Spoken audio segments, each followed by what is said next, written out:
Bismillahirrahmanirrahim. Assalamualaikum warahmatullahi wabarakatuh. Saudaraku pemirsa channel terpilih MTA TV dimanapun Anda berada, puji syukur alhamdulillah senantiasa kita panjatkan kehadirat ilahi Rabbi Allah Subhanahu wa taala atas genap karunia nikmat dan juga rahmatnya untuk kita semua di perjumpaan siang hari ini. Kita jumpa kembali di program unggulan klinik kita. Dan alhamdulillah narasumber yang sudah hadir sebelah kiri saya ada Dr. Setio Budi Santoso yang nanti akan menyampaikan tema kali ini yaitu leptospirosis. Ya. Leptospirosis ini adalah penyakit yang ditimbulkan karena kencing tikus. Assalamualaikum warahmatullahi wabarakatuh. Waalaikumsalam warahmatullahi wabarakatuh. Kabar baik dan sehat siang ini, Dok. Alhamdulillah. Leptospirosis ya. Ini apa tikus yang bagaimana? Ya, Dok, silakan, Dok. ini penyakit leptospirosis adalah penyakit infeksi ya. Infeksi. Adanya bakteri masuk ke dalam badan yang terutama reservoirnya atau yang ditempati atau yang tempat hidupnya itu adalah tikus ya. Jadi ini penyebabnya karena mikroorganisme yang namanya Leptospirosa enterogan. Jadi itu bakteri ya, bendanya ada. Beda dengan virus. Kalau virus itu bendanya tidak kelihatan, harus pakai mikroskop elektron. Tapi kalau bakteri ini bisa kelihatan. Dari orang yang terinfeksi, yang kena penyakit ini, itu manifestasinya berbagai macam ya. Ada yang mungkin tidak begitu terasa atau tidak jelas, tetapi ada yang mendadak berat bahkan fatal itu. Jadi awalnya influenza atau seperti influenza, awalnya hanya seperti batuk pilek, panas, gemberbek gitu. Ditambah mungkin badan yang tidak enak ya, sakit semua, mialgia. Kemudian ya berkembang nanti pada liver, pada limpa, pada mata dan sebagainya. Kuman ini, bakteri ini itu hidupnya atau reproduksinya berkembang biak di dalam badan tikus ya. Kemudian dikeluarkan lewat kencing ya. Biasanya tikus ini terutama atau penularan leptospirosis ini akan berkembang pada saat musim hujan ya. Pada musim hujan penyakitnya akan meningkat. Selain tikus juga barangkali ada hewan-hewan lain seperti sapi, babi, kambing, kuda, unta, itu bisa sebagai reservoir gitu. Penularannya menyebar melalui air dan tanah ya, yang ini air dan tanah tadi terkontaminasi oleh kencing ya, oleh urin tadi mungkin dari sapi atau kuda atau babi atau tikus yang utama itu. Kemudian hewan pembawa itu menularkan sehingga kalau kita terkena kontak dengan yang tadi air atau tanah yang tersentuh tadi, kemudian masuk ke dalam mata ya, mungkin masuk hidung, masuk mulut, masuk kulit terutama yang rusak ya, terutama kulit yang luka ya, atau ada goresan, dan juga dalam makanan dan minuman yang terkontaminasi gitu. Pemeriksaan pertama tentu anamnesa ya. Jadi ditanyakan dulu tentang subjektif ya yang dirasakan. Biasanya dimulai dari demam ya, rasa menggigil, sakit kepala, sakit seluruh badan. Biasanya di betis atau di paha atau di pinggang, seluruh tubuh. Kemudian selera makannya merendah ya, nek ya, tidak enak makan, anoreksi. Kemudian mulai mual dan muntah ya, kadang-kadang disertai mual dan muntah. Bahkan ada yang ditambah mencret, diare, bahkan sakit perut itu. Jadi penyakitnya berkembang pada perut. Kemudian mata untuk melihat sinar itu silau ya. Bahasa kedokteran namanya fotofobia itu. Yang paling akhir nanti sampai penurunan kesadaran. Ini kejadian ini terjadi banyak tempat ya, kemarin bahkan ramai di tempat-tempat yang mungkin menularkan pada saat musim hujan ya, karena musim hujan kan air dan tanah lari kemana-mana, antara lain ada yang tercemar oleh kencing tikus tadi, kemudian menular kepada manusia. Dalam pemeriksaan fisik ya, disertai gejala-gejalanya adalah suhu badan meningkat ya, di tem atau cek suhunya itu meningkat, kemudian kelihatan kekuningan, ikteres ya, wajahnya rada kuning, kemudian ada nyeri pada seluruh otot, kemudian kemerah-merahan kulitnya, ruam-ruam, bahkan ada gatal, dan juga kadang-kadang kelenjar getah bening membesar, limfadenopati meningkat itu. Kalau pemeriksaan berlanjut kadang hatinya juga meningkat ya, membesar, namanya hepatomegali ya, atau pembesaran limpa, splenomegali ya, meningkat. Juga kadang ada udim bengkak itu. Kalau dilihat denyut nadinya ya, nah kita lihat mungkin kita bisa banyak cara untuk melihat denyut nadi di sini. Misalnya itu relatif bradikardi, relatif melemah ya, tidak kenceng. Pada hari ketiga atau keempat kadang-kadang mata memerah ya, konjungtiva sulfescent. Kemudian juga ada gangguan perdarahan ya, kadang-kadang ada bintik merah di gusi atau di mimisen itu, atau bahkan berak darah. Itu yang agak memberat sampai ada yang berak darah. Kemudian dari paru-paru ada batuk yang mungkin ada suara mengi ya, atau wheezing ya, di gangguan paru-paru ada gangguan itu kalau memberat ya. Kemudian ada kaku kuduk ya, semacam seperti ada meningitis itu kalau sampai infeksinya meningkat pada selaput otak ya. Kalau meningitis selaput otak ada kaku kuduk. Kemudian denyut nadi melemah, sesak napas, teringat akhirnya pusat, bahkan gangguan kesadaran. Dalam pemeriksaan penunjang ya, kita periksa darahnya, antara lain ada leukosit itu normalnya ya 3.000, tapi ada yang meningkat sampai 26.000 per unit itu.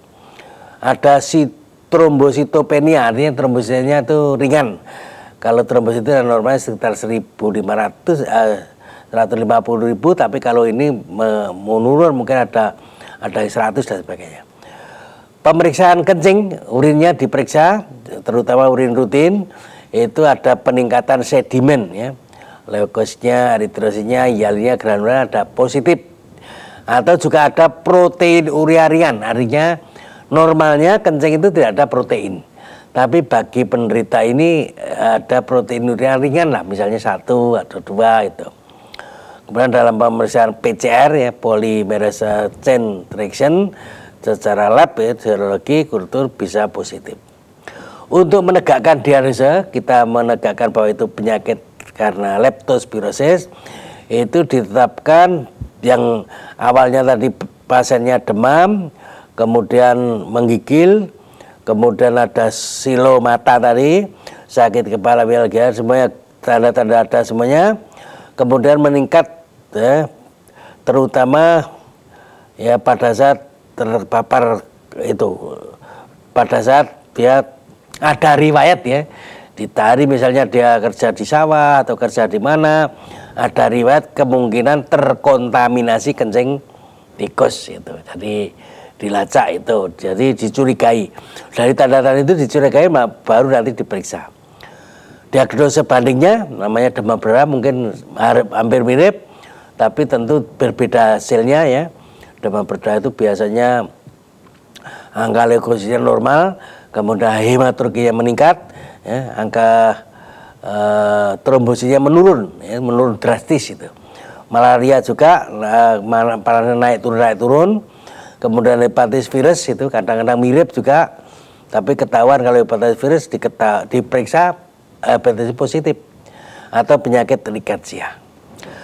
Untuk pengobatan penanganan namanya infeksi harus ada antibiotik ya. Jadi pengobatan terutama antibiotik.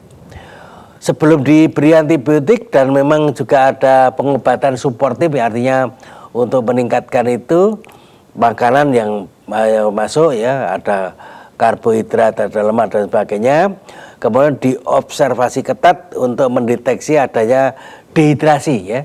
Kalau kekurangan cairan harus segera diinfus, itu ditambahi itu. Atau hipotensi ya, tensinya lemah, rendah, itu harus selalu dicek tensinya. Kalau dia tensinya melemah harus ya ditingkatkan dengan ya makan terutama cairannya yang ditambah. Kemudian juga kadang ada perdarahan dan kadang-kadang ada gagal ginjal. Yang penting ketahuan ada leptospirosa, kuman leptospira. Pengobatan yang paling utama adalah antibiotik ya. Kalau bisa ya mungkin oral kalau bisa ya. Doxycycline, ampicillin, amoxicillin, erythromycin itu. Tapi kalau terpaksa ya dengan suntikan ya, terutama suntikan ampicillin, penisilin dosis tinggi ya. Dengan injeksi disuntik. Semua antibiotik harus dengan resep dokter. Tidak boleh membeli di toko, di mana-mana, karena yang namanya antibiotik itu harus dipantau, harus tepat dosis, harus tepat penggunaan. Akhirnya kalau tidak terpantau nanti akan terjadi kekebalan. Akhirnya antibiotik tadi sudah tidak mempan gara-gara salah penggunaan itu. Yang terjadi yang paling berat kalau ada komplikasi ya. Penyakitnya akan terjadi komplikasi terutama adalah satu meningitis, jadi kejang.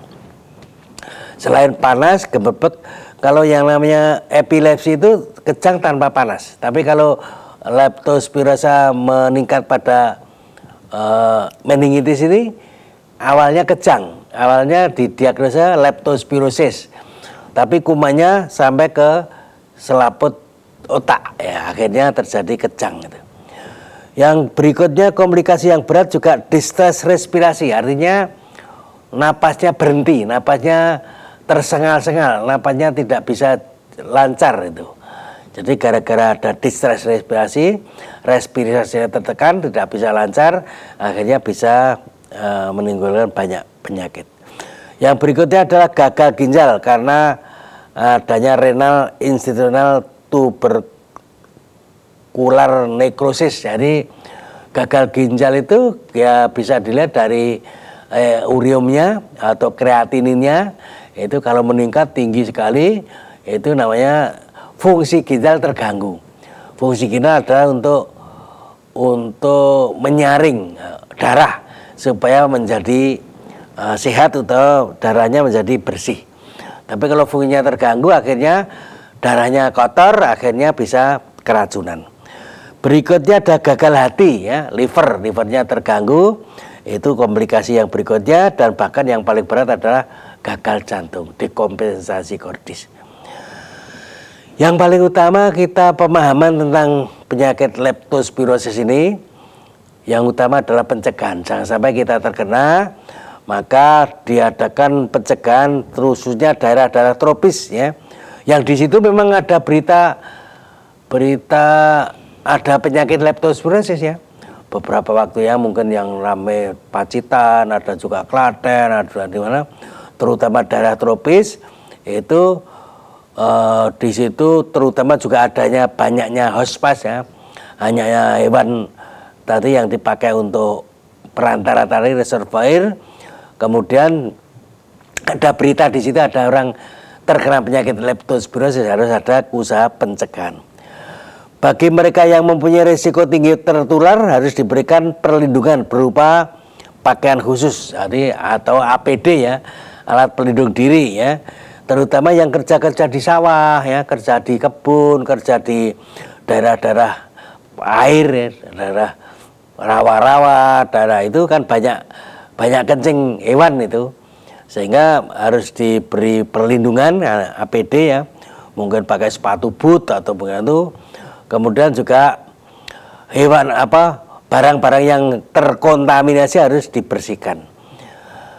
Keluarga harus melakukan pencegahan dengan menyimpan makanan dan minuman yang baik ya, termasuk yang paling bagus ya kalau kita makan barang mentah itu sayuran atau buah-buahan ya harus dicuci ya, harus dicuci. Syukur dimasak itu.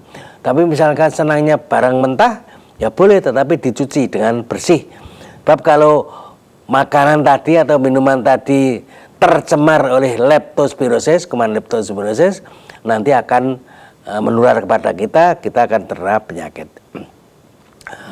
Kemudian selain dicuci dengan sabun dan sebelum makan, kalau perlu dimasak itu kaki serta bagian tubuh yang lainnya yang terkena air, mungkin air sawah, air kebun atau mungkin ya selokan dan sebagainya, dicuci dengan sabun ya. Terutama kalau kaki kita punya luka ya. Kalau punya luka, mungkin juga kita terluka di daerah sawah tadi, di kebun tadi, akhirnya menjadikan tempat masuknya kuman itu. Jadi dibersihkan dengan sabun di tanah, kemudian juga rencana ya istilahnya yang tercemar, makanan-makanan yang tercemar yang diperkirakan itu ada air atau ada tanah yang di situ memang ada kencing tikus, itu harus dibersihkan, harus dihindari. Kemudian kita kalau tahu positif ya ada leptospirosis, harus segera lapor ke puskesmas maupun dinas kesehatan. Mengapa? Karena harus ada usaha pencegahan itu. Harus ada usaha dari pemerintah untuk mencegah sehingga jangan sampai merajalela. Yang tadinya cuma 1, kalau dibiarkan jadi 10, jadi 100, jadi 1000, nah merajalela di mana-mana terjadi itu. Jadi kalau ada 1 saja segera lapor. Kalau diketahui si fulan masuk rumah sakit karena leptospirosis ya, segera lapor ke puskesmas, lapor ke dinas kesehatan, nanti ada usaha dari dinas kesehatan maupun puskesmas. Yang terakhir kriteria rujukan, jadi kalau memang gejalanya sudah jelas, kemudian ya bahkan ada pembesaran hati, ada pembesaran limpa dan sebagainya, sebaiknya dirujuk ke rumah sakit ya. Karena kalau dibiarkan di rumah nanti tidak segera sembuh. Terutama dirujuk ke ahli penyakit dalam ya. Terutama yang barangkali ada gagal ginjal, ada alat namanya hemodialisa gitu. Kalau di rumah sakit kecil biasanya belum punya. Tapi kalau di rumah sakit besar ada alat di hemodialisa kalau memang terpaksa harus hemodialisa. Dan alat pemeriksaannya juga di rumah sakit yang besar lengkap ya. Ada EKG, ada pemeriksaan lab, ada urin, ada darah, semua diperiksa. Nanti juga termonitor pengobatannya lebih bagus, sehingga jangan sampai hanya sekedar tinggal di rumah ya. Karena sudah jelas itu akan membahayakan dan harus ada pemantauan lebih bagus. Ya saya kira itu saja. Ya. Baik pemirsa, kami harapkan Anda bisa bergabung bersama kami di line telepon 0271 679 3000, SMS dan juga di WA kami di 0811 255 3000. Namun sebelumnya kita akan simak beberapa informasi dalam rangkaian jeda pariwara berikut ini.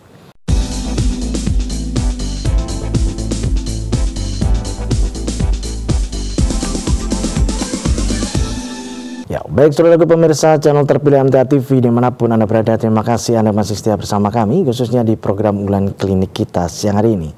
Kami persilakan yang ingin bergabung di line telepon 0271 679 3000, SMS ataupun di WA kami di 0811 255 3000. Yang ada di WA, Dok, dari Ibu Retno di Purworejo. Ya.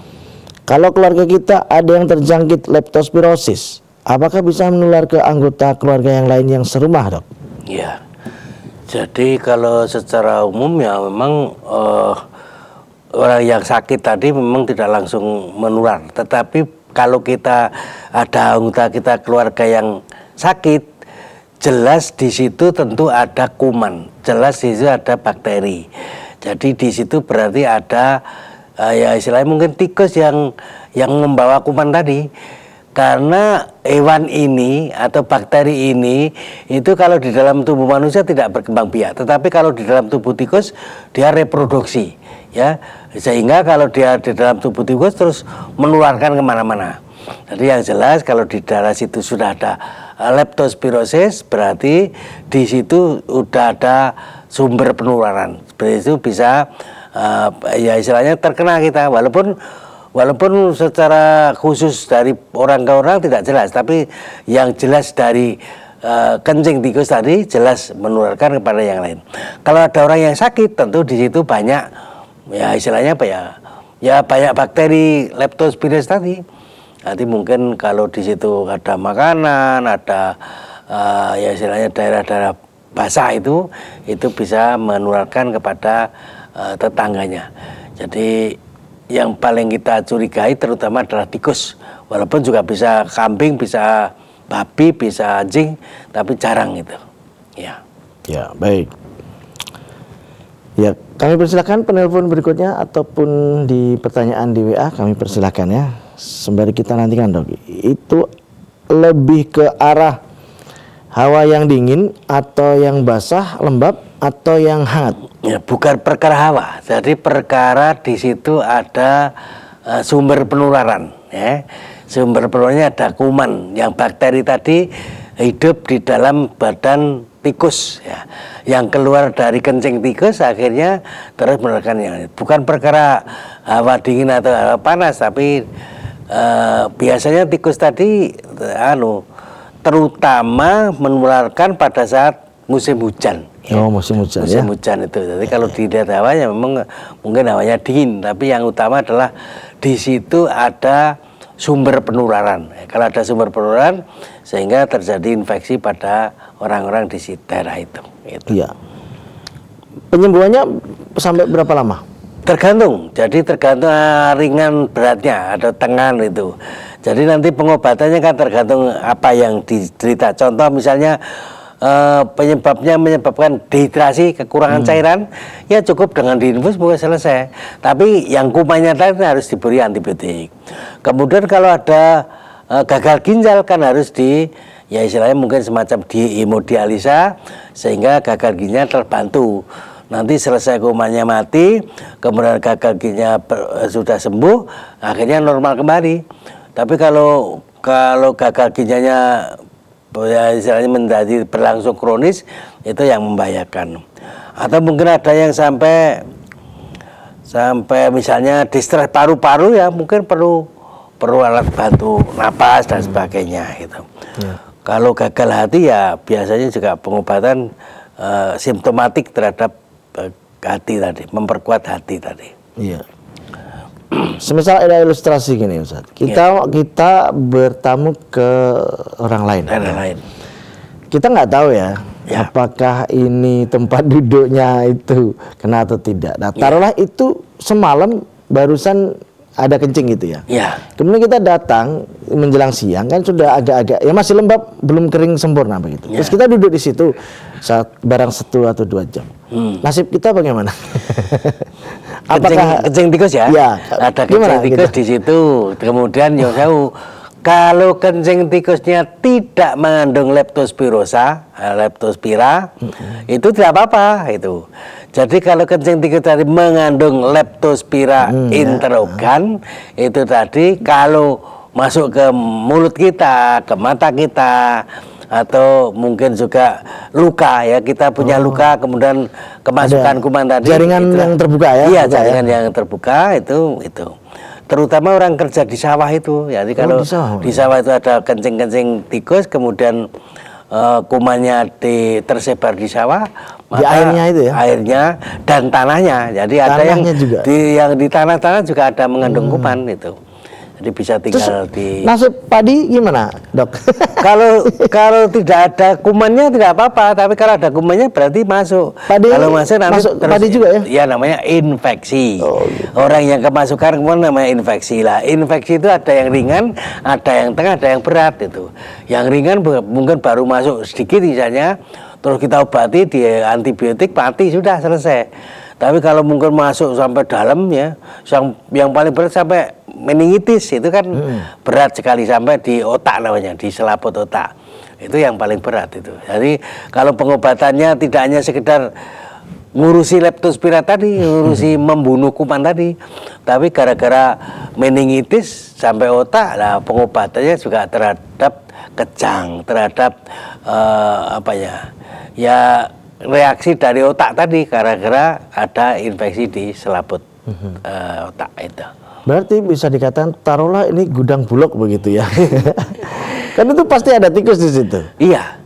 Nah, cuman tikus itu tidak semua bawa ya. Ini saya bicara yang membawa ini. Iya, kalau yang membawa jelas itu. Berasnya pasti harus ada mengalami perlakuan khusus ya, pembersihan atau gimana atau apa beras? Iya, berasnya. Oh iya, kalau beras ke kencingan tikus ya. Kemudian masuk ke perut kita, masuk ke badan kita, ya bisa tertular itu. Masuk ke mata kita pun bisa tertular itu. Berasnya yang taruhlah kita ada operasi pasar dari Bulog begitu ya. Kita dapat beli gitu. Yang paling efektif ibu rumah tangga harus diapakan nih? Yang paling utama dicuci. Cuci? Ya, dicuci lah tentu. Hanya air biasa. Iya, kalau sudah dicuci sudah hilang. Kemudian tentu kalau dimasak ya jelas sudah mati gitu. Jadi kalau cuci berapa kali apa normatif atau ya normatif biasa nggak apa-apa gitu. Baik, ini harusnya ibu rumah tangga nih banyak tanya ya, ini bagaimana misalkan juga berarti di tempat almari begitu, baju punya potensi nggak bawa itu? Baju enggak, kalau bajunya tidak mengenai kita tadi, kalau jaringan yang terbuka, tempat masuknya kan mulut ya, terus mata misalnya atau luka tadi, itu kalau tidak terkena itu ya nggak apa-apa. Kalau misalkan jaringan, apalagi bajunya ya menempel di tempat lain tidak masalah ya? Iya, tidak masalah. Walaupun kita ada jaringan kita nggak ada yang luka, kita tanpa sengaja sulit megang begitu, kita cukup cuci tangan gitu aja. Iya, bantu cuci tangan. Pakai sabun. Kalau terutama makanan, terutama sayuran, terutama buah-buahan itu sebaiknya memang harus dicuci. Jadi sebelum makan harus dicuci. Sebab di antara makanan tadi atau sayuran tadi atau buah tadi ada yang tercemar, ada yang kuman masuk, atau kuman ada nempel di situ. Jadi kalau misalkan kita ya ada timun langsung dimakan, padahal timun tadi tercemar oleh kencing tikus, akhirnya masuk tular itu.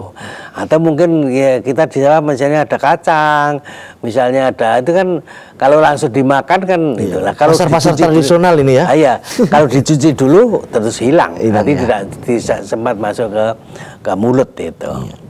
Kapan gejala leptospirosis ini muncul? Dari kita kena masuk gitu, seketika atau masih beberapa hari? Saya belum cari itu berapa hari ya, sekitar berapa hari, 1-2 hari. Tidak langsung, nanti tidak langsung. Masa inkubasinya belum saya cari tadi. Ya, baik. Itu. Ya, ini tikus jenis apa? Nggak ada masalah ini. Tidak ada, pokoknya tidak ada asal tikus itu bawa ya itu. Iya, jadi tikusnya ada jenis apa tidak ada ketentuan. Nah, selain tikus kadang ada sapi, ada kuda, ada kambing, ya. Di antara kambing kuda itu kadang-kadang kan istilahnya kencing di mana-mana itu, katanya juga membahayakan itu. Nanti dia tempat namanya reservoir. Reservoir itu tempat untuk hidup dan tempat untuk reproduksi, berkembang biak. Jadi yang namanya reservoir itu hewan yang di situ itu nempel di situ untuk hidup dan untuk berkembang biak. Malah kalau di dalam tubuh manusia bukan untuk hidup, tapi memang mengenai kita jadi sakit tadi itu. Ya. Berarti tidak kalau ada misalkan musibah banjir begitu. Iya. Tim kedokteran biasanya apa antisipasinya? Ya perlu, harinya memang perlu waspada itu ya. Pada saat kalau nggak salah, saya ingat saya di Klaten itu banjir terjadi kan, terus banyak penderita leptospirosis ini. Ada leptospirosis ini banyak terjadi banjir. Pada saat banjir karena gara-gara banjir tadi kan kencing tikus itu tersebar kemana-mana. Jadi mungkin ada tikus terus kencing.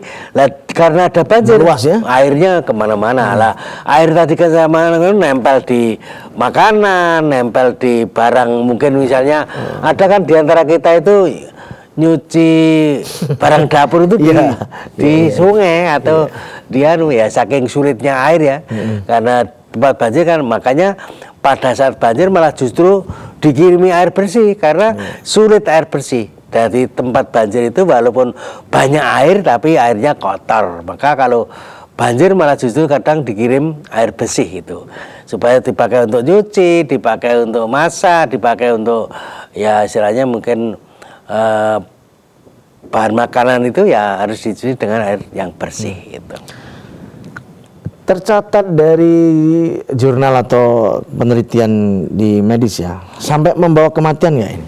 Iya, bisa sampai kematian karena ya itu saking beratnya kuman yang masuk atau mungkin karena tidak segera mendapat pengobatan. Jadi kumannya merajalela terus ke sana kemari, yang paling berat sampai ke meningitis tadi, selaput otak tadi, sampai gagal jantung, sampai gagal ginjal, sampai gagal jantung itu namanya dekompensasi juga, itu jantungnya tidak jalan. Itu jadi mengenai itu.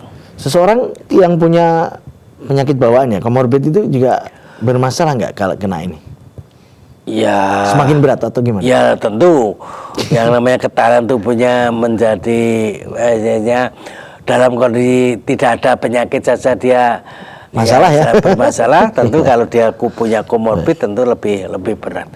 Jadi kalau tadinya sudah punya komorbid ya, misalnya kencing manis, misalnya hipertensi, itu tidak ada penyakit saja sudah kondisinya berat. Apalagi kalau terkena itu tentu lebih memberatkan itu. Ya. Ada pertanyaan dari WA ini. Saya seorang petani padi. Kalau misalkan tanaman kami kena hama tikus, ya, terus bagaimana caranya agar aman saat kami sedang berada di sawah? Semisal membuang rumput yang ada di sawah dan seterusnya. Ya, tentu yang paling utama pakai alat pelindung diri APD ya. Kalau masuk ke sawah, kalau yang paling bagus ya pakai sepatu boot itu. Nanti terutama yang kalau ada luka itu harus ditutup gitu. Kemudian jelas harus cuci tangan, cuci kaki. Nanti setiap mau misalnya habis kerja di sawah, kemudian mau makan misalnya, mau minum misalnya, itu cuci tangan, cuci kaki gitu. Maka kalau protap kesehatan kan mencuci tangan, bahkan WHO itu memberi keterangan cuci tangan itu minimal 6 langkah ya. Selain ini juga di sini, di selat-selat di sini, kemudian di kan sampai dibersihkan gini 6 langkah minimal. Lebih dari itu lebih bagus. Jadi dengan cuci tangan tentu tangannya bersih, kemudian juga cuci kaki, kakinya bersih, sehingga tidak ada kuman yang menempel pada badan kita. Nah, kalau menempelnya kebetulan ada luka, lah itu akan masuk. Tapi kalau menempelnya pada tidak luka, itu tidak masuk. Dan misalnya ada luka ketempelan kuman ya, ada bakteri nempel, kalau kita bersihkan menjadi tidak masuk ya. Yang tadinya mau masuk tetapi lukanya tadi dibersihkan, misalnya pakai air atau mungkin yang paling bagus namanya desinfektan ya. Ada Rivanol, ada betadine. Kalau ada luka itu nanti kumannya mati di situ. Tapi kalau ada luka kemudian ketempelan kemudian dibiarkan akhirnya masuk itu. Jadi kalau ada desinfektan atau mungkin ya punyanya apalah, itu kalau ada luka sebaiknya selalu dimulai dari desinfektan dulu. Jadi diberi anti kuman lah, anti kuman yang supaya tidak ada kuman masuk itu. Nah, ada kuman nempel kemudian kita bersihkan atau kita pakai semacam antiseptik tadi, itu kumannya tidak jadi masuk gitu. Yang penting juga pakai alat pelindung diri tadi.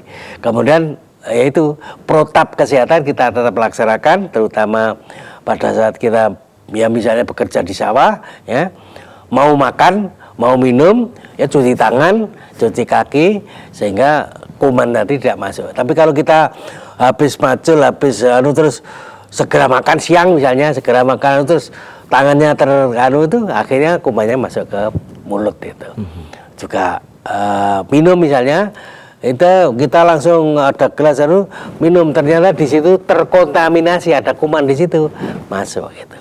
Maka protap kesehatan tetap kita laksanakan. Ya. Apakah kan ada sebagian pemirsa kita juga yakin, karena saya juga ngalamin. Jari kaki atau tangan itu waktu tidur digigit tikus. Bisa juga, bisa juga. Jadi pada saat Tapi kalau tikusnya tidak punya, nggak ada masalah ya? Ya nggak ada masalah. Kalau ini yang bawa ini, misalkan ada yang bawa, kita harus gimana pagi-paginya? Nah kalau digigit tikus ya dicuci bersih tadi, atau yang paling bagus namanya dikasih desinfektan gitu. Jadi kalau ada orang tidur kemudian tergigit tikus itu yang bukan mulutnya, jadi yang menularkan atau yang menyebarkan kuman atau bakteri leptospira adalah kencingnya ya, kencing tikus itu tadi.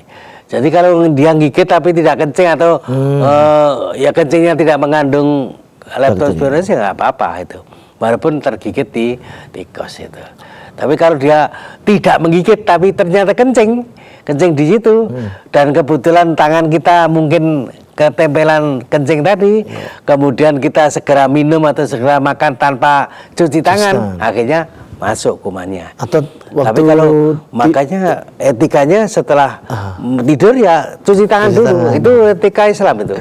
Jadi perintah Rasulullah sebelum kamu bangun tidur itu sebelum apa-apa cuci tangan dulu. Itu etika Islam itu.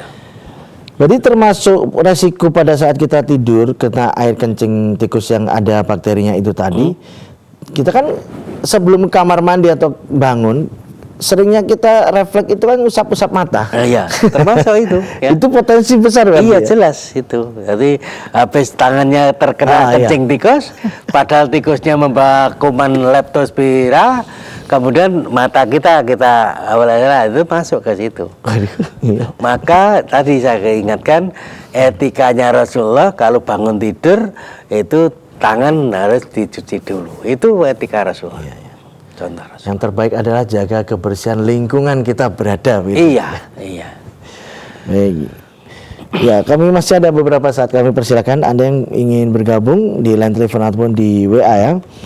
Ya, dari penelitian ini tidak memandang apakah ini yang terbanyak laki-laki, perempuan, tua atau muda, nggak ada. Nggak ada keterangan mana tua, mana muda, mana laki, mana perempuan, nggak ada keterangan. Termasuk vaksinasi tidak bisa menghambat itu. Tidak ada vaksinasi untuk leptospirosis. Itu. Belum ada penelitian, mungkin belum ada diteliti itu. Semua tergantung kita ya, kebersihan. Yang jelas itu tabiat kebersihan. Itu adalah bakteri. Jadi bakteri itu baru mikroorganisme. Jadi ada kumannya itu. Baik Dok, kami sampaikan terima kasih. Tapi sebelumnya boleh disampaikan sebagai anjuran kepada pemirsa, silakan. Ya, jadi yang terakhir mungkin saya pesan pada terutama bapak-bapak yang di sawah, kemudian juga ibu-ibu barangkali juga memasak masakan baik sayuran maupun buah-buahan itu ya harus dijaga supaya ya menjaga kebersihan tadi. Jadi kalau di sawah tentu memakai alat pelindung diri, kemudian yang paling utama setelah bekerja tadi harus cuci tangan, cuci kaki, jangan sampai kita membawa kuman nanti tertular penyakit itu menjadi penyakit yang membahayakan. Begitu pula ibu-ibu kalau masak sayuran atau makanan buah-buahan, apalagi makan dan buah-buahan tadi tidak dimasak ya, dimakan masih mentah misalnya, itu wajib dicuci. Jadi tidak boleh langsung memetik buah, memetik sayur, langsung dimakan, tidak boleh. Terutama ya misalnya sayuran atau buah-buahan yang dimakan langsung gitu. Tapi kalau tidak dimakan langsung tentu dimasak. Kalau dimasak kumannya sudah mati, tidak akan terjadi penularan gitu. Ya, saya kira itu saja. Satu lagi Dok, ya, dijemur kena sinar matahari langsung sampai bisa mematikan nggak untuk bakteri? Iya, mati itu. Nanti bisa, kalau kena panas mati sendiri. Iya, berarti menjemur kasur yang lain-lain itu bagus ya berarti. Ya, terkena kencing tikus itu mungkin. Baik. Ya. Baik, kami sampaikan terima kasih Dok atas informasinya. Kita nantikan informasi kesehatan berikutnya. Ya. Assalamualaikum warahmatullahi wabarakatuh. Waalaikumsalam warahmatullahi wabarakatuh. Ya, baik saudaraku pemirsa channel terpilih MTA TV dimanapun Anda berada, demikian tadi telah kita simak dan ikuti bersama program unggulan klinik kita siang hari ini. Kita jumpa kembali di kesempatan mendatang dan saya Tomel Fatoni pamit undur. Assalamualaikum warahmatullahi wabarakatuh.